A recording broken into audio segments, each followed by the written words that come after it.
the director runs a workshop on physical theatre.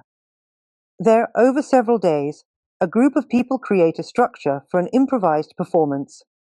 They carefully shape the portrait of the world, the characters, the situations, the mindset and focus. They generate meaning and a physical image, a state of involvement, a sense of time, and an authentic presence, right down to exploring the code of gestures and the nonverbal language of movement.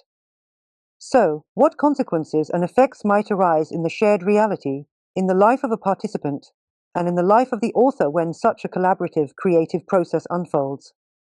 The author tends towards magical realism. This is a ritual, a pure, magical ritual, which, in a playful or theatrical form, makes it possible to create something like a shared reality, a reality common to all actors, directors, and the audience.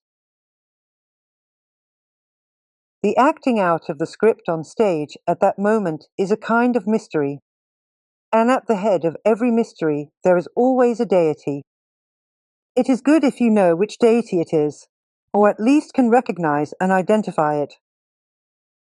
You are, in a way, living the life of this god, or that of the participants in their story. In this way, at that moment, you yourself become this god, or one of the participants in the scenario of their life.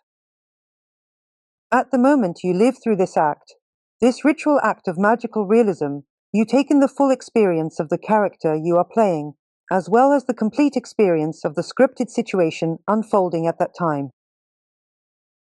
Therefore, during any such ritual enactment, you not only attune yourself more closely to the channel of that God, but also enrich your soul and consciousness with experiences that were previously absent.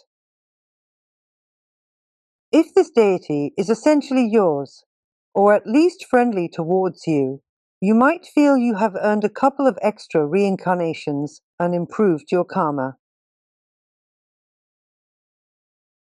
However, if the God at the center of this mystery and ritual is an antagonist to you and your own God, you are setting yourself up for several years of conflict-filled life situations that you will have to face and resolve. That is why it is better, of course, to understand the consequences of this effect.